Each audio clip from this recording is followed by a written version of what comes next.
15 facts about BO1, let's go. So in BO1, if you have the graphic content turned off, Wood says something kind of different than what it usually says. Something a little more appropriate. Don't you touch me! What?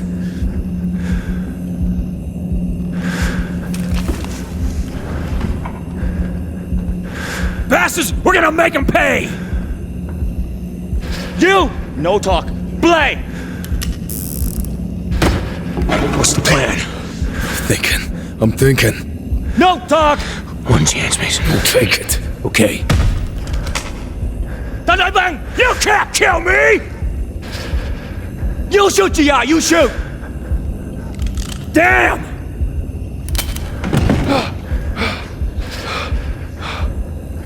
So like Call of Duty World at War, there is an Easter egg on Kowloon where you can get the mysterious wonder weapon. Now this one is the Thundergun. And, well, I think everybody that played Black Ops 1 knows about this, but this is in it just in case if you don't.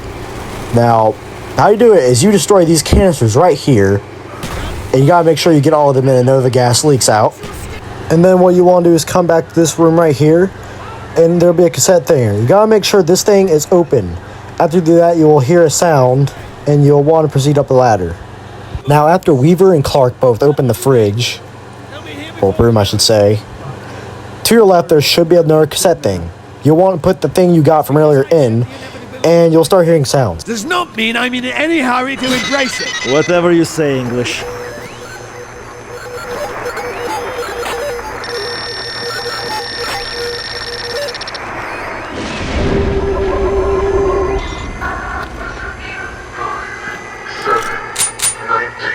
And then you should get the Thundergun. Now, this gun, the Thundergun, can be reloaded at half a mag. Why?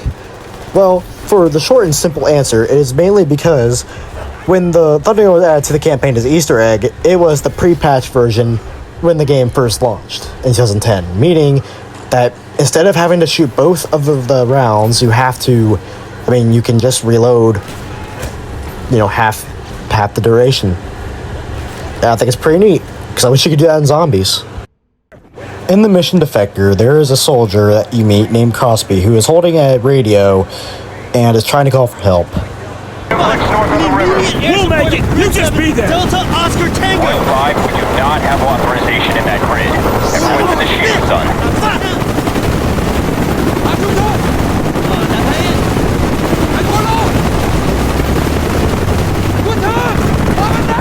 Mason, grab the damn radio! Pull it together and give me that radio. What are you, SOG? Just give me the radio. Good luck with that shit. Texas, this is Sierra Oscar Golf X-ray. Priority 1, ordnance in my command. I authenticate Golf Shoe, over. Roger, X-ray, hold tight. So on BO2, there's another relative of Crosby's, probably a descendant of his, maybe a son, I don't know. And he is on David Mason or Section's team to hunt down Raul Menendez. And you first see him on the mission Ceruleum. Take a look. Okay. Thanks to you. Wide open. A little more than a skeleton crew. Walk in the park, baby. No seas idiota. Do not underestimate Raul Menendez. His followers sure did. And what does Cortes Diem mean exactly? It's Latin. Hard day, some shit like that. Sounds like something noble. That's what Menendez wants his followers to believe. Trust me, it isn't.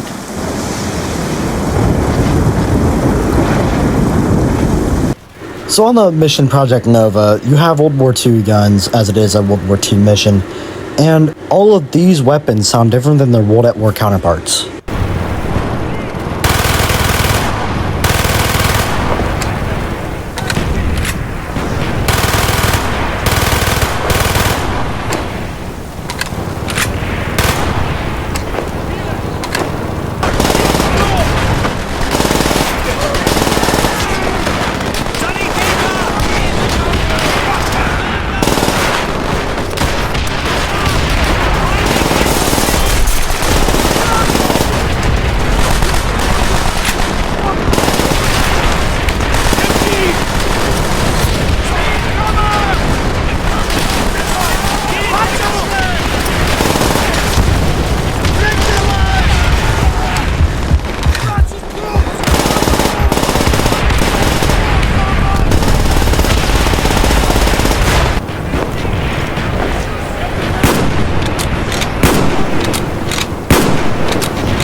So on the mission Defector, well, there is a Defector that Mason must get.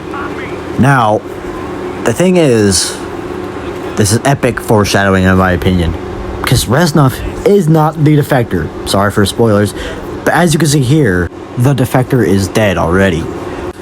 Does this mean that Mason killed him? Presumably yes. And then he had a hallucination that Reznov was a Defector.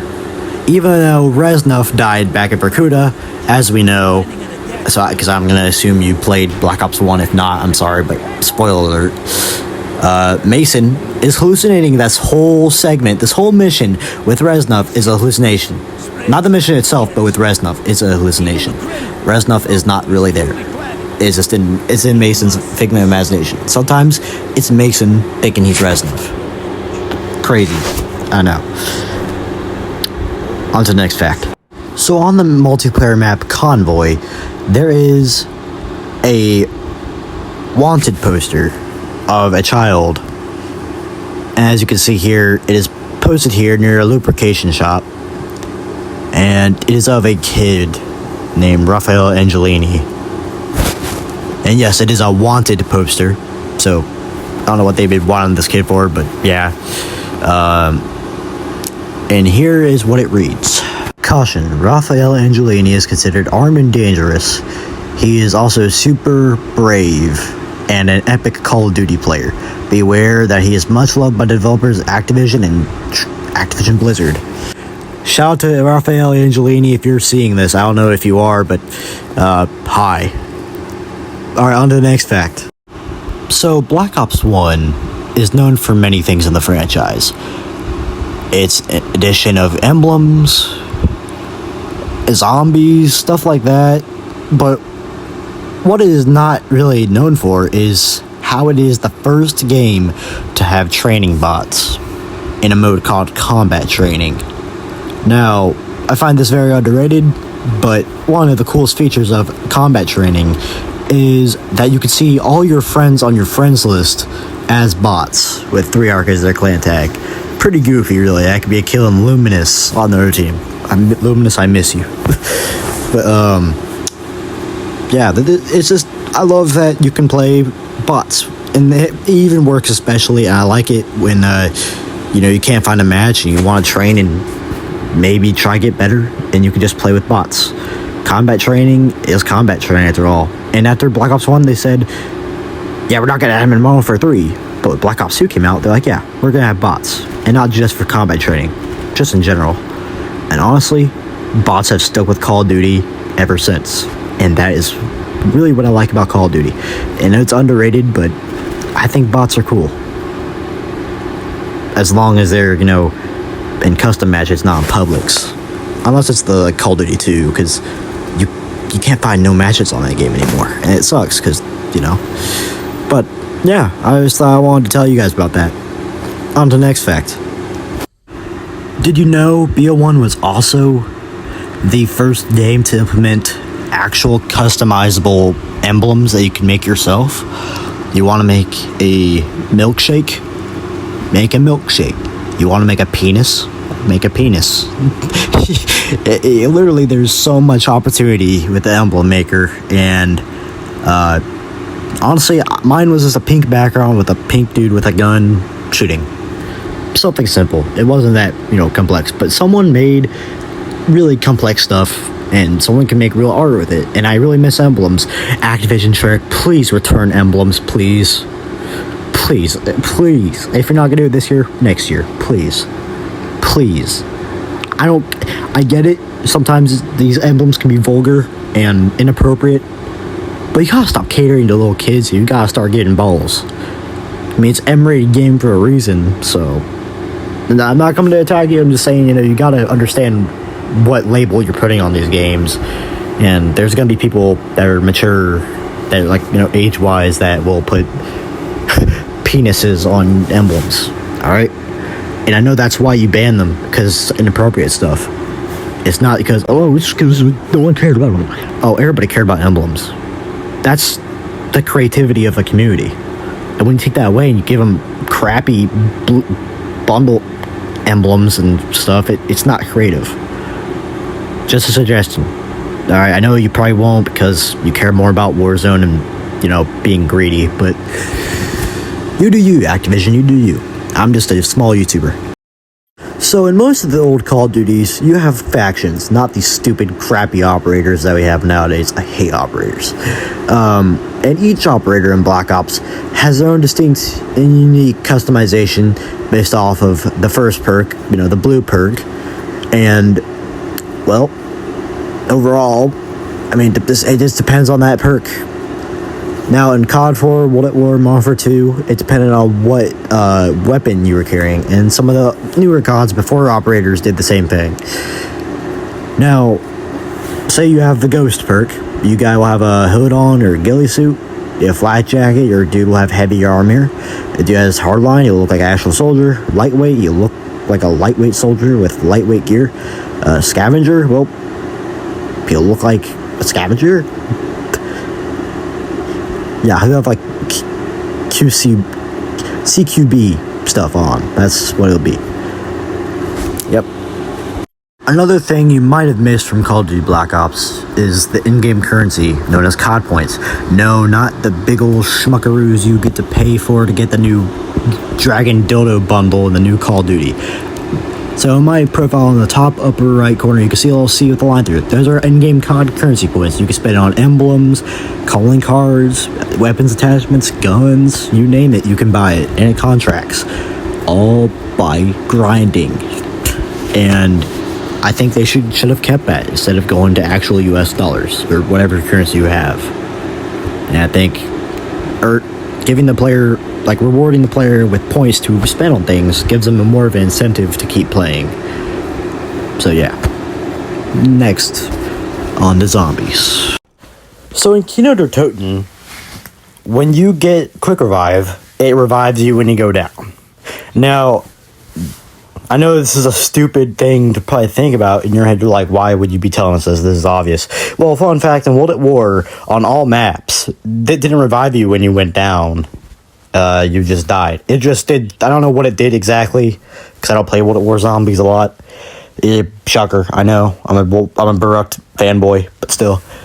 But in Black Ops 1, they actually implemented revival. And what happens is you go down, and as you can see here, you pull out Mustang and Sally's explosive pistols. They're packed pistols, and you can kill zombies while you're down, and yeah, it revives you. And it's been doing that up until BO4. So on Kino der Toten, there is this room with portraits on the wall, and I think you guys know what I'm talking about. It's after you open the top door right out of the spawn, and you go head in the hallway. Now, it's in the mule kick room, and right to the left of mule kick, there is a hole in the wall where zombies will come out. Fun fact, did you know that every zombie you kill from there never drops a power-up at all? None. So on the map Ascension, there's this mark on the wall called the Grim Reaper. Now, some people don't know what it is, and, well, it just looks like the Grim Reaper, and it's over here by Quick Revive. Now, this single mark is on every single zombies map on BO1 that I know of, and a few on BO2, I'm pretty sure, and on World at War. Is it symbolism? I don't know. So on the map Moon, the astronaut can be seen dancing to PhD. Take a listen.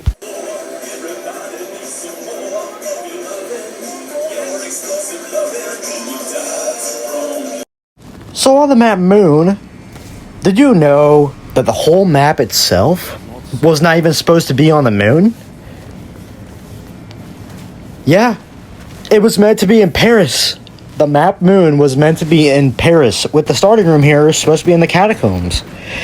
Or, wait, no, actually, no, I'm fucking retarded. The starting room was supposed to be under the Eiffel Tower. And when you went up to the moon, it would be in the catacombs. That would have been so sick. Why didn't you do that, Treyarch? I mean, not saying Moon is terrible. I like Moon. It's just, Paris would have been so cool. Well, maybe you guys might return it. Honestly, with Citadel d'Amour's coming out, I honestly think it would make epic. Sounds French enough. I mean, I don't know. But, yeah. So that's a fun fact I didn't know up until a few years ago. And it's kind of crazy to think about. Some of these maps were supposed to be things. And to think some of these maps were referenced back in World at War. Like Call of the Dead, Der Riese, Shionuma, Kino der Toten. Especially with the fact that Kino was supposed to be a DLC. I got a little surprise for you guys now. Bonus facts. Did you know that Nuketown wasn't just created out of someone's ass at Treyarch? No. It was based off the good old Indy himself. It was based off Indiana Jones. One of the developers really liked Indiana Jones, and one of the scenes in Crystal Skull, fucking retarded. Indiana Jones goes into a nuclear test site, and you can see, as you can see here, it's clearly based off of the scene from the movie. They have so much parallels to Nuketown, and that is the clear inspiration for it. I think one of the developers even told one of the magazines about it back in the day. On my next fact. The AUG is a wall buy on Kino for the Wii. And let's not forget one of the facts I've been wanting to tell everybody about this. Now in Black Ops 1, you can get out of the chair by holding both of the shoot and aim buttons that you use. Keyboard, I don't know about keyboard, but for controller it's the same. To aim and shoot controller, R2 L2 for PlayStation, RT LT for Xbox, and I don't know what it is for the Wii. I don't think you can do it on the Wii. But what you can do is you can explore the whole interrogation room, go to this terminal at the back of the room, and you can enter codes like DOA and unlock modes like Dead Ops Arcade. Yep. Neat little details about Black Ops. They put so much detail into this game. And let's roll the outro, shall we? Hey guys, I hope you really enjoyed that video. It took me a while to make this video, about a day or two. I thank you guys for all the support and the 47 or so subs I have now, or 46. I'm still trying to grow, and I thank you guys for following me on this passion, and I'm thankful that you guys are still here with me. Because a year ago I thought no one would stick and watch my videos, but now I have confidence that there are actually people that want to watch my stuff, and I'm honestly proud of myself for getting this far, but I could have never done it without you. Because you guys mentally push me to keep making videos, and I love it. So thank you, and don't ever stop. Remember, always follow your dreams. Always. You chase that shit, man. Never let it die. Alright?